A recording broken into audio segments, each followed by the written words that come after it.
नमस्कार, आवाज इंडिया में आप सभी का स्वागत है। मैं हूं सीमा।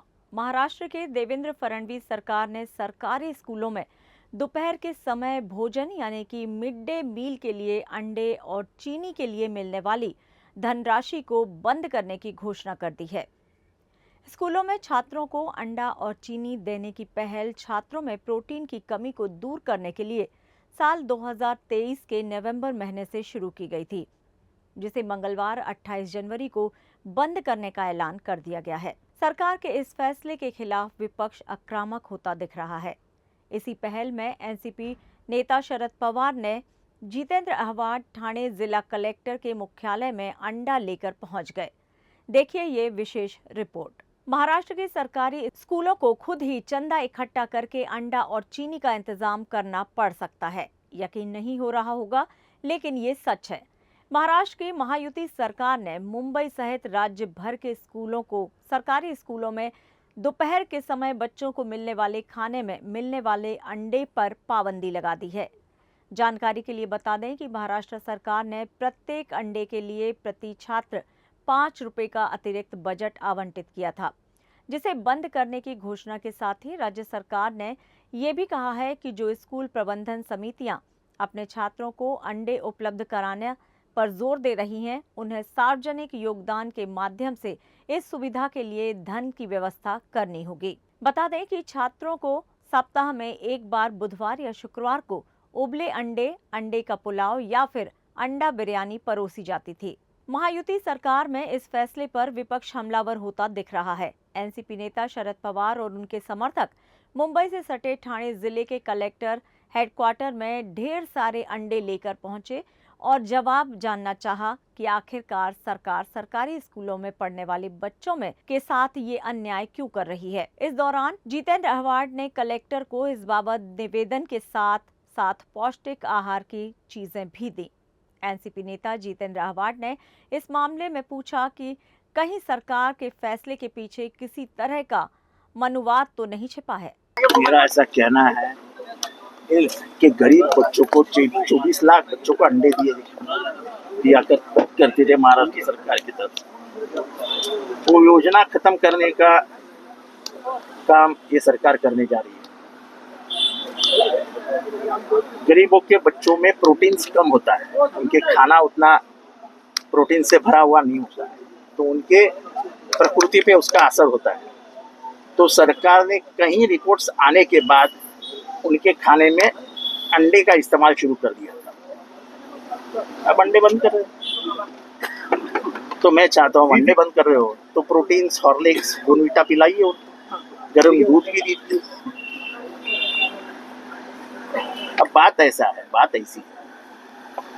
कि ऐसा क्यों है कि दक्षिण राज्यों में अंडों का इस्तेमाल बढ़ा दिया गया और ये क्यों है कि गुजरात, राजस्थान, मध्य प्रदेश, महाराष्ट्र ने अंडे बंद कर दिए। ये कोई मांसाहारी का दबाव तो नहीं है कि बच्चों को अंडों मत खिलाओ। महाराष्ट्र में 90% लोग ये मांसाहारी है। हमने क्या खाना चाहिए, क्या नहीं खाना चाहिए, ये सरकार नहीं तय। और बाकी बात यह है कि बच्चों को देने वाले खाने में आप ये इतना क्यों कर रहे हो? खाने दो ना हमको आराम से। तो कहीं ना कहीं धर्म को लेकर राजनीति की जरिए से धर्म को नहीं बोल सकता हूँ, लेकिन कहीं ना कहीं जो प्रचलित मनुवाद है, प्रचलित ब्राह्मण्यवाद जो है, जो खाने पे भी आ जाता है, उसका कहीं ना कहीं बढ़ता हुआ प्रभाव नजर आ रहा है। सर, एक तरफ जहाँ पे लाडली बहनों को बजट आ रहा है, पैसे दिए जा रहे हैं और मैं तो ये कहूंगा कि मेरे लाडली बहना को कहना कि तेरा भाई बहुत बीमार है और उसको अंडों की सख्त जरूरत है। हमारी एक एक लाडली बहन करेंगे, कहेगी कि हमारे से 2100 देने वाले हैं, दिए कि नहीं मुझे पता नहीं है, उसमें से 50 रुपया निकाल लो, लेकिन मेरे भाइयों को अंडे खिलाओ। हमारी बहनें उतनी दिलदार है। ये राज्यकर्ता क्या करते मुझे पता नहीं। ये सरकार का दिमाग खराब है, हम उसको क्या कर।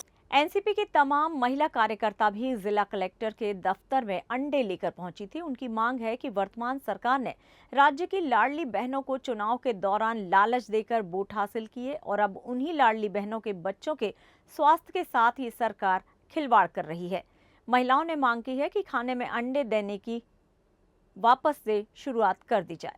कल से स्कूल में अंडा और ये नाचनी का ये जो सत्व देते हैं वो बंद किया है। वो परवड़ता नहीं है गवर्नमेंट को, लेकिन गवर्नमेंट को इलेक्शन के पहले याद आना होता था। लाड़की बहन लोगों का इतना लाड़ किया है कि वो आज पैसा नहीं है बच्चे लोग को खिलाने के लिए, तो इसके लिए हम लोग आज उनका निषेध करने के लिए इधर आए। ये जो जैसा पहला मिलता था वैसा ही मिलना मिलता है बच्चे लोग को, इसके लिए आंदोलन करें। अंडी बंद केली सरकारनं, काय करायचंय?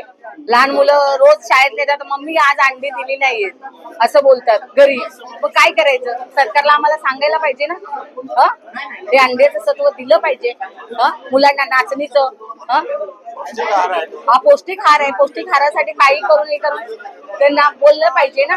पवार साहेबांनी आता मला निवेदन दिलेलं आहे. सध्या परिस्थितीमध्ये म्हणजे अंडी दिली जात आहे. अंगणवाडी ते आज पीओनी एक ठिकाणी जाऊन व्हेरिफिकेशन केलं तर दिली जात आहे. मात्र आमदार महोदयांनी निवेदन दिलेलं आहे, ते निवेदन शासनापर्यंत पोहोचवणं माझं कर्तव्य आहे. त्या अनुषंगाने मी ते निवेदन शासनापर्यंत पोहोचवतो. जानकारी के लिए बता दें कि राज्य सरकार 24 लाख स्कूली बच्चों को प्रति सप्ताह एक अंडा उपलब्ध कराने के लिए सालाना 50 करोड़ रुपए खर्च करती है। संशोधित भोजन योजना में 10 अलग अलग व्यंजन शामिल किए जाए, जिन्हें कच्चे माल के लिए आवंटित मौजूदा फंड का उपयोग करके तैयार किया जा सकता है। बहरहाल देश के दक्षिणी राज्यों में स्कूली बच्चों को अंडा आज भी पोषक तत्व के रूप में दिया जाता है। ऐसे में गुजरात और महाराष्ट्र में अंडों पर पाबंदी क्यों? इस पर आने वाले समय में राजनीति देखने को मिल सकती है। आवाज इंडिया के लिए सर्वेश तिवारी की रिपोर्ट।